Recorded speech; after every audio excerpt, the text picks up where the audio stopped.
셧다운 사태가 43일 만에 종료되긴 했지만 1조 5천억 달러 규모의 국가적 피해가 발생하는 등 그 여파는 상당합니다. 그간 중단됐던 정부 업무가 정상화에 시동을 걸고 있지만 대개 수주가 걸릴 전망입니다. 해외에서 태어난 한인 2세들의 국적 문제가 다시 국회에서 논의됩니다. 이번엔 실질적인 제도 개선 논의로 이어질 수 있을지 주목되고 있습니다. 뉴저지 한인 밀집 지역에서 범죄가 증가세를 보이고 있습니다. 뉴욕주에서는 총기 허가 신청이 폭증하고 있고 뉴욕과 뉴저지 주민들의 타주 이동이 이어지면서 지역 소득은 빠르게 줄고 있습니다. 미국 정부가 시민권자와 미성년자까지 포함하는 생체 정보 수집 확대안을 추진하고 있습니다. 해당 규정 초안이 공개되면서 단순한 이민 정책을 넘어 사회 감시 체계 논란으로 번지고 있습니다. 스마트폰 하나로 신분을 증명하는 시대가 성큼 다가오고 있습니다. 애플이 아이폰의 디지털 여권 기능을 만들어 올해 말부터 미국 공항에서 사용 가능하게 된다고 발표했습니다. 11년 전 이웃 주민을 사무라이 칼로 살해한 혐의를 받고 수감된 한인 남성이 최근 법원으로부터 조건부 가석방을 허가받자 유가족이 강하게 반발하고 나섰습니다.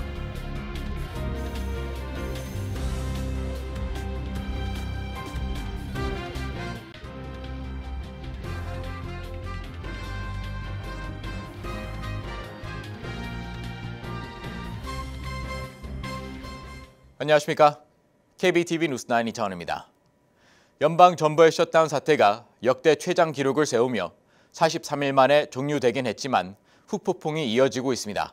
트럼프 대통령은 이번 사태의 책임을 민주당에 돌리며 1조 5천억 달러 규모의 국가적 피해가 발생했다고 주장했습니다. 한편 연방정부의 통계 업무가 장기간 중단되면서 10월 소비자 물가 지수와 고용 보고서 등 주요 경제 지표의 발표는 사실상 불가능해졌습니다. 오늘의 첫 번째 소식 김은지 기자가 전해드립니다. 어제 도널드 트럼프 대통령은 자신의 소셜미디어를 통해 민주당이 정치적 계산으로 국가를 폐쇄해 1조 5천억 달러, 하나로 약 2,200조 원의 손실을 초래했다고 주장하며 그들은 반드시 그 대가를 치러야 한다고 비판했습니다. 트럼프 대통령은 또 민주당이 자신들의 셧다운 실패로부터 국민의 시선을 돌리기 위해 앱스타인 사건을 다시 꺼내들고 있다며 아주 나쁘거나 어리석은 공화당원만 그 함정에 빠질 것이라고 말했습니다. 이번 발언은 민주당 의원들이 성착취범 제프리 앱스타인 관련 이메일을 공개한 직후 나왔습니다. 일부 이메일에는 트럼프 대통령이 앱스타인의 범행 사실을 알고 있었다는 내용이 포함돼 있지만 트럼프 대통령은 국가 재개에만 집중해야 한다며 이를 일축했습니다. 한편 캐롤라인 레빗 백악관 대변인은 브리핑을 통해 셧다운의 여파로 10월 소비자 물가지수와 비농업 고용 보고서가 공개되지 못할 가능성이 크다고 밝혔습니다. 연방정부 업무가 중단되며 노동통계국이 한 달 넘게 조사를 수행하지 못했기 때문입니다. 전문가들은 조사원이 11월 중순에 현장을 방문해 10월의 가격을 조사할 수는 없는 노릇이라며 10월 소비자 물가지수 발표가 불가능하다고 설명했습니다. 이번 셧다운 사태는 역대 최장인 43일 만에 상원과 하원의 임시 예산안 통과로 종료됐지만 10월 경제지표 부재로 인해 다음 달 연방공개시장위원회가 금리 결정을 어렵게 만들 것으로 보입니다. 무급으로 근무하던 약 200만 명의 공무원 급여는 토요일부터 재개될 예정이며 셧다운 기간 중 미지급된 급여는 소급 지급됩니다. 이민심사, 여권 발급, 세금 환급 업무도 재개 중에 있지만 셧다운 기간 누적된 심사와 민원으로 인한 처리 지연으로 정상화에는 수주 이상 걸릴 것으로 전망됩니다. 푸드스탬프, 주택보조금 등 일부 긴급지원금은 일시 중단분을 재개하지만 일부 주정부 보조금은 연방 승인 지연으로 이 역시 즉시 재개는 어렵습니다. 중단됐던 SBA 대출 역시 운영자금 확보 등의 차질이 생겨 지연이 예상되는 만큼 전문가들은 대체 금융상품을 미리 탐색해두는 것이 바람직하다고 조언하고 있습니다. 항공편 운항이 정상화되기까지도 시간이 소요될 전망입니다. 션 더피 교통부 장관은 보도자료를 통해 주요 공항 40여 곳의 항공편 운항 감축률을 6%로 유지할 것이라며 셧다운 이전 수준으로 돌아가려면 약 일주일이 더 걸릴 것으로 내다봤습니다. KBTV 뉴스 김은지입니다. 어제 보도해드린 대로 해외에서 태어난 한인 2세들의 국적 문제가 다시 국회에서 논의됩니다. 본인의 의사와 상관없이 복수 국적자가 된 한인 2세들이 공직 진출과 병역 의무에서 불이익을 받는 현실, 이번엔 실질적인 제도 개선 논의로 이어질 수 있을지 주목됩니다. 신영주 기자가 전해드립니다. 국회의원회관에서 오는 21일 열리는 국적법 간담회. 주제는 국적 자동상실 제도의 쟁점과 해결 방안입니다. 외국에서 태어나 복수국적을 가진 한인 2세들이 공직 진출이나 병역 문제에서 제약을 받는 현실을 해결하기 위한 자리입니다.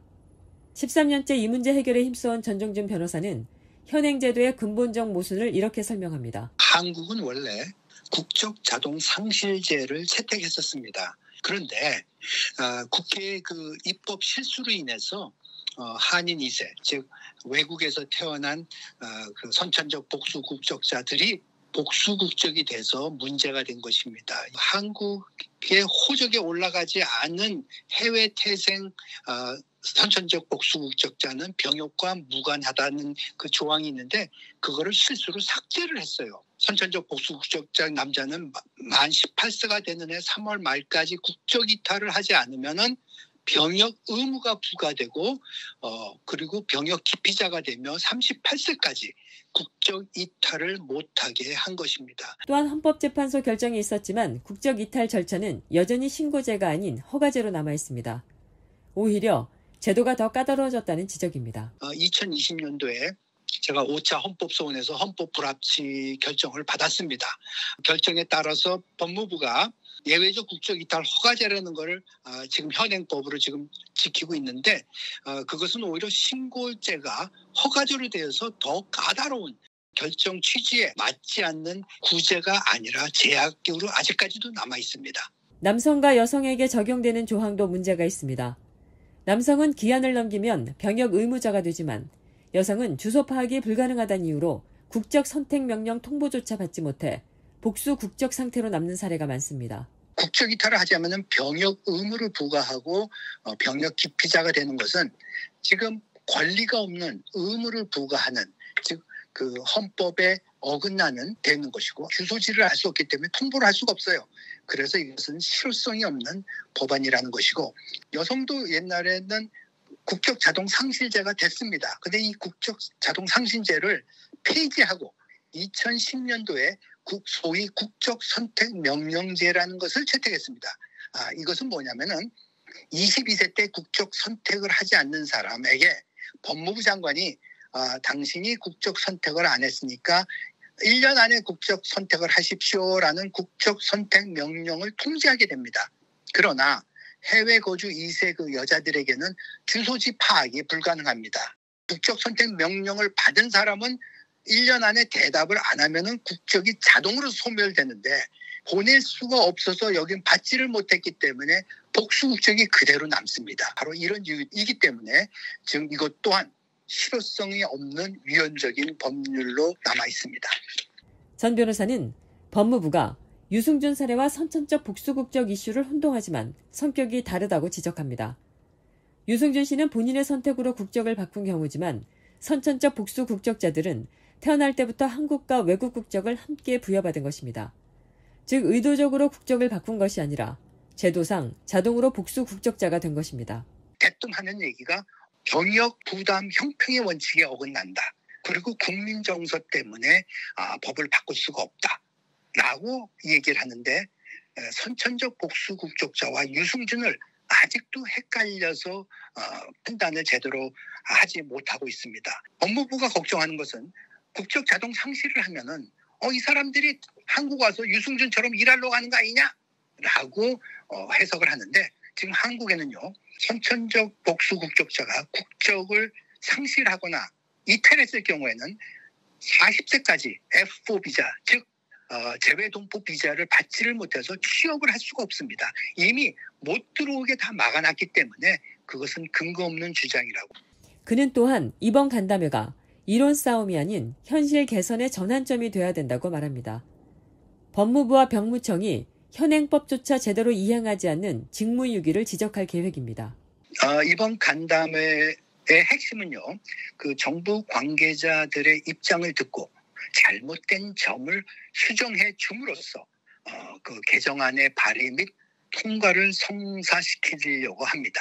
이번에는 우리가 너무 이론으로 말장난하는 그래서 이게 계속 풀리지 않는 이런 그 연결고리를 이제 끊어서 모든 증거 자료를 통해서 지금 이 현행법이 왜 위헌인지, 그리고 왜 지금 제대로 정부 기관에서 집행하고 못하고 있는지, 그런 문제점들을 전부 밝힐 예정입니다. 21일 열리는 간담회에는 법무부, 병무청, 재해동포청 관계자들이 참석해 제도 개선 방안을 논의할 예정입니다. 하지만 구체적인 입법 추진 시점이 제시되지 않는다면 이번에도 재해동포 달래기식 논의로 끝날 수 있다는 우려가 나옵니다. 그간 보여주기식 논의에 그쳤던 만큼 이번 간담회가 실질적인 제도 개선으로 이어질 수 있을지 주목됩니다. KBTV 뉴스 신영주입니다. 뉴저지 한인 밀집 지역에서 기소 가능한 범죄가 증가세를 보이고 있습니다. 뉴욕주에서는 총기 허가 신청이 폭증하고 있고 뉴욕과 뉴저지는 주민들의 타주 이동이 이어지면서 지역 소득이 빠르게 줄고 있습니다. 지역 치안과 경제 모두 위기 신호를 보내는 상황, 신영주 기자가 전해드립니다. 뉴저지 한인 밀집 지역의 범죄가 눈에 띄게 늘었습니다. 뉴욕 한국일보에 따르면 뉴저지 팰리세이드 파크와 포트리 등 주요 한인 거주지에서 올 3분기 기소 가능한 범죄가 지난해보다 2자릿수 증가했습니다. 팰리세이드 파크에서는 3분기 동안 32건이 접수돼 전년 동기 17건보다 약 88% 늘었고, 포트리와 레오니아 역시 같은 기간 30에서 50%대 증가율을 보였습니다. 주차 위반 티켓도 급증했습니다. 팰리세이드 파크의 3분기 발부 건수는 5,500건을 넘으며 전년보다 36%가량 증가했습니다. 한편 뉴욕주에서는 총기 휴대 허가 신청이 폭발적으로 늘고 있습니다. 연방대법원의 규제 완화 판결 이후 3년 만에 신청자가 약 10배 늘었고 현재도 수천 건이 심사 중에 있습니다. 특히 지난해 이스라엘 하마스 사태 이후 유대계 커뮤니티를 중심으로 신청이 폭증했다는 분석도 나왔습니다. 경제 흐름도 불안합니다. 경제정책연구기관 분석에 따르면 지난 10년간 뉴욕주는 약 5천억 달러, 뉴저지주는 1,700억 달러 규모의 주민소득이 다른 주로 빠져나갔습니다. 높은 세금과 생활비, 범죄율, 주거비 상승으로 인한 인구 이동이 결국 지역 소득 감소로 이어졌다는 지적입니다. 전문가들은 이민자 커뮤니티의 생활 기반이 약해질 경우 부동산 시장과 소상공인 경제에도 직접적인 영향을 미칠 수 있다고 내다봤습니다. 한인사회 생활 안정과 지역 경제 모두에 경고등이 켜지고 있습니다. KBTV 뉴스 신영주입니다. 미국 정부가 시민권자와 미성년자까지 포함하는 생체 정보 수집 확대안을 추진하고 있습니다. 지문과 얼굴뿐만 아니라 DNA, 음성, 홍채 등 민감한 정보를 모두 수집할 수 있도록 한 규정 초안이 공개됐습니다. 단순한 이민 정책을 넘어 사회 감시 체계 논란으로 번지고 있습니다. 이런 가운데 결혼 영주권 심사는 지문 채취 지연으로 차질을 빚고 있고 불법 체류자 구금자는 사상 최고치를 기록했습니다. 이민 행정 전반의 긴장감이 높아지고 있습니다. 신영주 기자가 전해드립니다.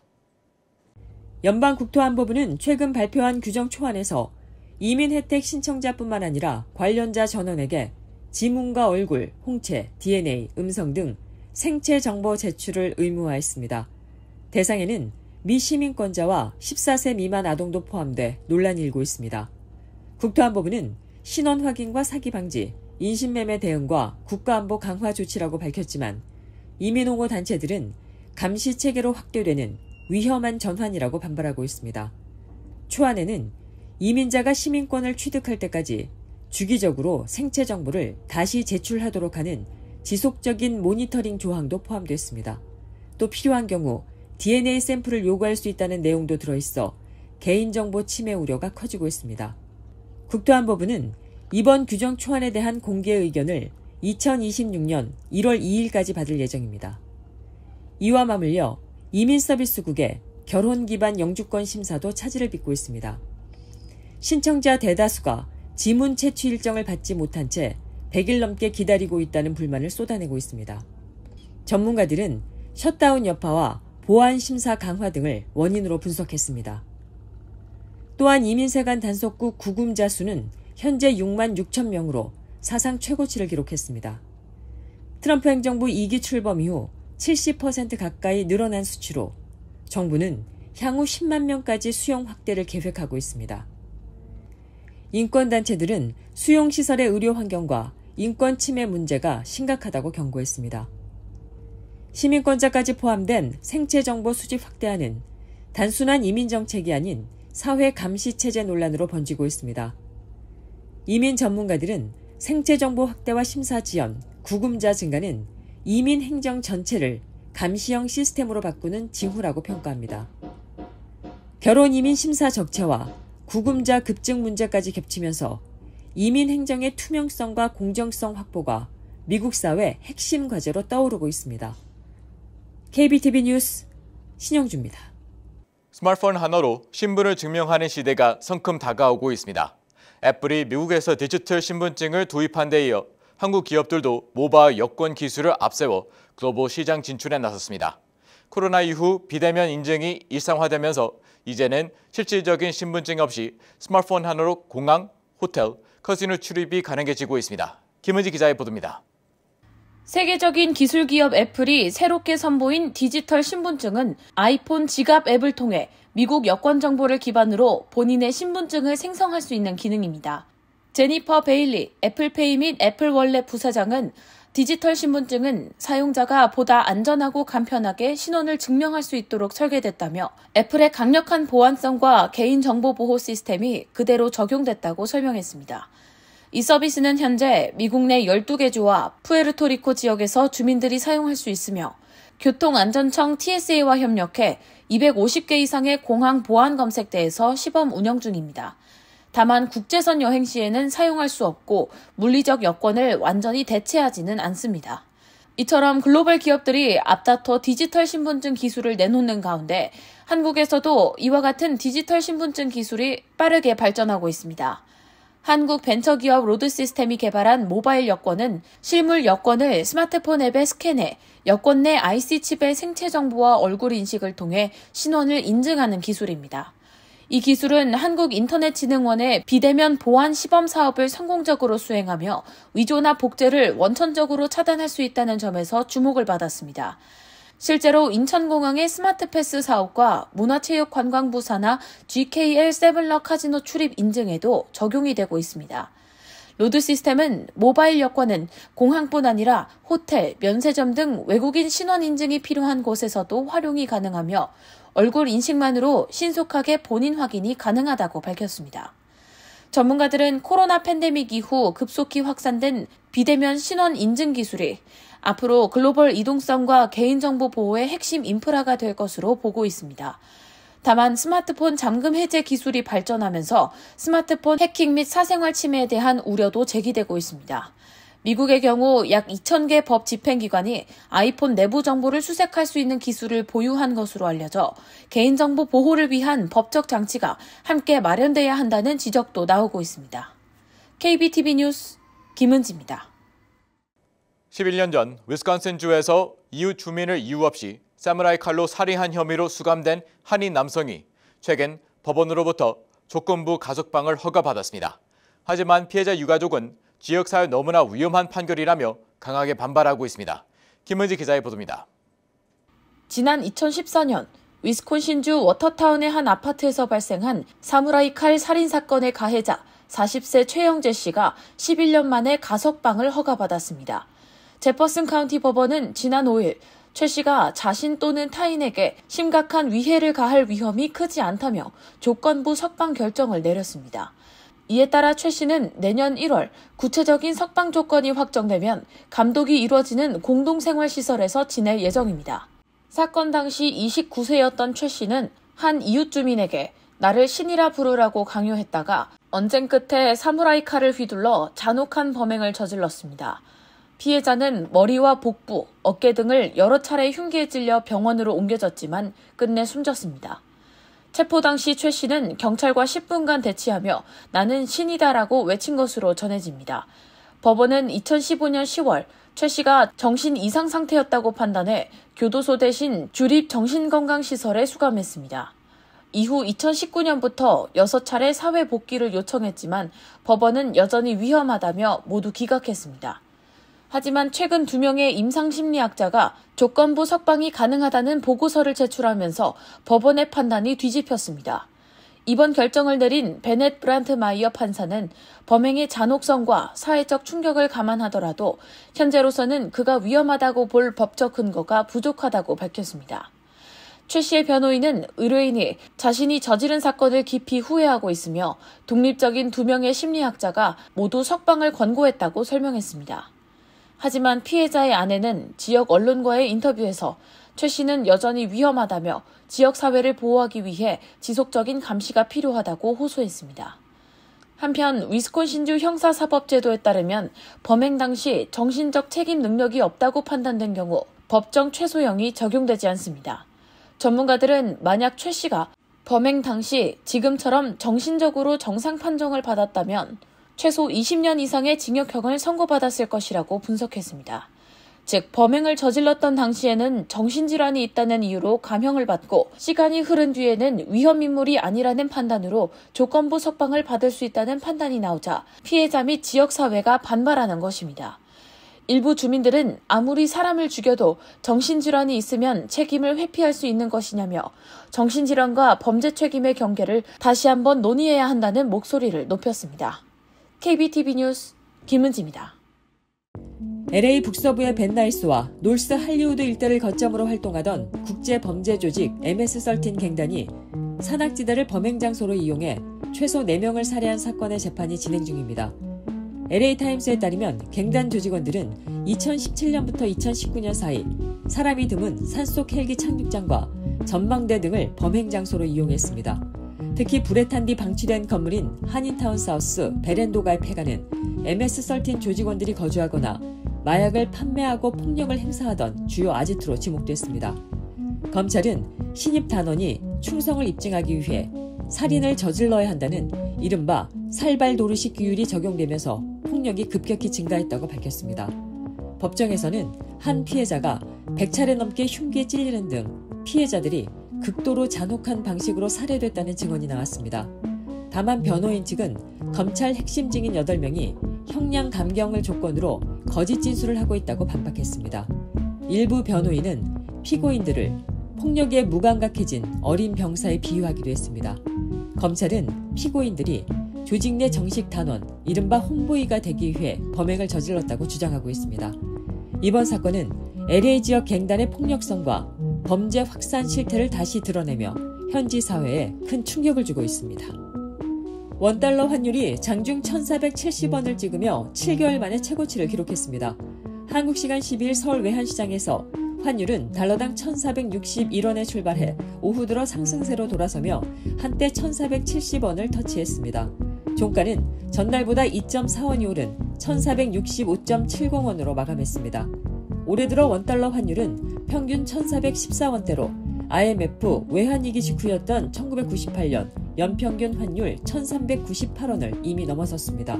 사실상 1,400원대 중후반이 새 기준선으로 굳어지고 있다는 평가입니다.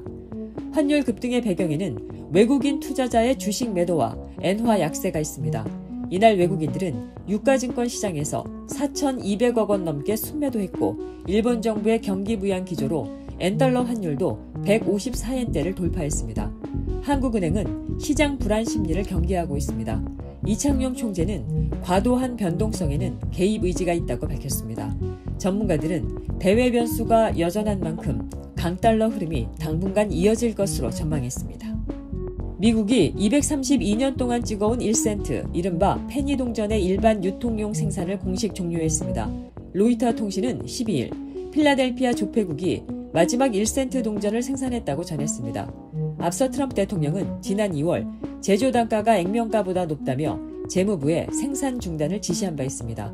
미 재무부는 1센트 동전 한 개를 만드는데 1.69센트가 들어간다고 밝혔습니다. 생산을 멈출 경우 연간 약 5,600만 달러, 하나로 약 820억 원가량을 절감할 것으로 전망됩니다. 생산은 중단되지만 1센트 동전 자체는 법정 화폐로 계속 사용됩니다. 현재 시중에는 약 3천억 개의 1센트 동전이 유통되고 있습니다. 재무부는 시간이 지나면 동전이 부족해지면서 소매 가격이 자연스럽게 5센트 단위로 조정될 가능성이 있다고 설명했습니다. 한편 수집용 1센트 동전은 앞으로도 제한적으로 생산됩니다. 스타벅스 노조가 오늘 연중 최대 매출 행사인 레드컵 데이를 기점으로 대규모 파업에 돌입하겠다고 예고했습니다. 노동조합 스타벅스 워커스 유나이티드는 미국 25개 이상 도시에서 바리스타들이 동시 파업을 진행할 계획이라고 밝혔습니다. 앞서 노조는 지난해 말 조합원 투표에서 92% 찬성으로 파업을 승인했습니다. 레드컵 데이는 스타벅스가 재활용 빨간 컵을 무료로 배포하는 날로 매년 고객이 몰리는 대표적인 매출 이벤트입니다. 노조는 근무 시간 안정 보장, 임금 65% 인상 요구, 부당 노동행위 시정 등을 핵심 요구로 내세우고 있습니다. 스타벅스 대변인은 노조가 전체 직원의 4%만 대표한다며 시간당 평균 30% 이상의 임금과 업계 최고 수준의 복지를 제공하고 있다고 밝혔습니다. 노사 협상은 지난해 말 결렬된 뒤 재개되지 못한 상태입니다. 한편 스타벅스는 파업이 실제로 진행되더라도 대부분의 직영 매장과 7천여 개 가맹점은 정상 영업을 이어나갈 계획이라고 전했습니다. 잠시 후 커뮤니티 브리핑을 전해드립니다.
이어서 환율과 증시 전해드립니다.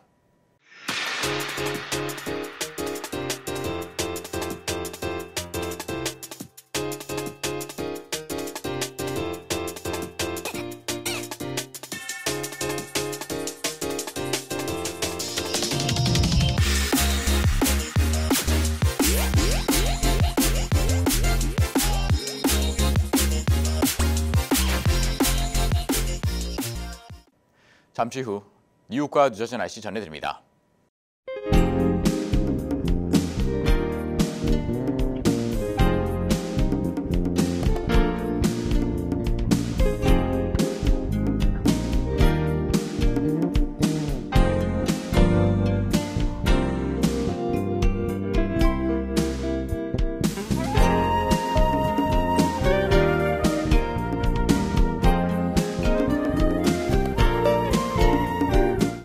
KBTV 뉴스9 마칩니다. 오늘도 시청해주셔서 감사합니다. 편안한 밤 보내시 바랍니다.